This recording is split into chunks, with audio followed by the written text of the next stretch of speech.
Habari rafiki yangu mpendwa.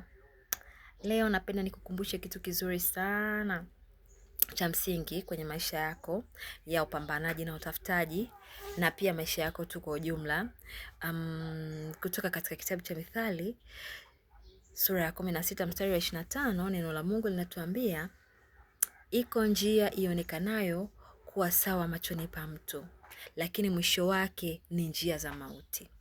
Ni kweli tuna njia zetu nyingi sana. Mtu anajua, anapiga mahesabu kwamba akifanya 1 2 3 atatoboa.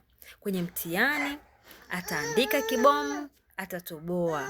Kwenye kazi atatoa rushwa, pengine ya ngono au ya fedha au yoyote, atatoboa, atapata kazi. Lakini mwisho wake lazima zina madhara, kwa sababu mwisho wake neno linasema ni njia za mauti. Lazima kutakuja kuleta shida huko mwisho wake.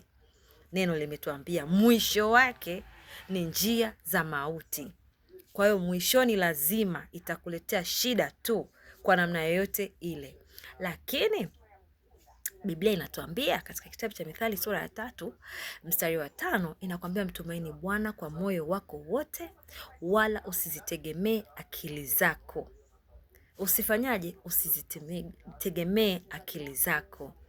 Kwa hiyo ndugu yangu, napenda nikukumbushe kwamba katika maisha yako, kama ulikuwa hufanyi hichi kitu, basi anza na utaona matokeo yake.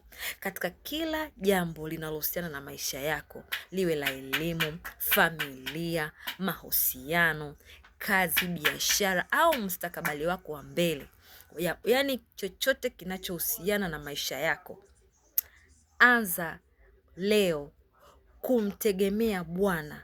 Usizitegemee akili zako. Kumtegemea Mungu. Mtumaini Bwana katika njia zako zote, kwa moyo wako wote. Usizitegemee akili zako, kwa sababu katika akili zako zinakupa kwenye macho yako kwamba nikifanya njia hii inaonekana sawa kwenye macho yangu, lakini mwisho wake ni njia za mauti. Tuna msaada wa karibu, tunaye Yesu. Umewahi kujaribu wewe? Try Jesus.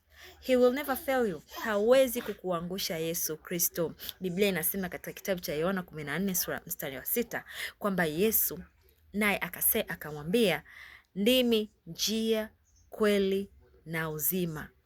Mtu haji kwa Baba ila kupitia kwangu, kupitia mimi. Kwa hiyo tunaona kabisa njia sahihi ya kupita is through Jesus.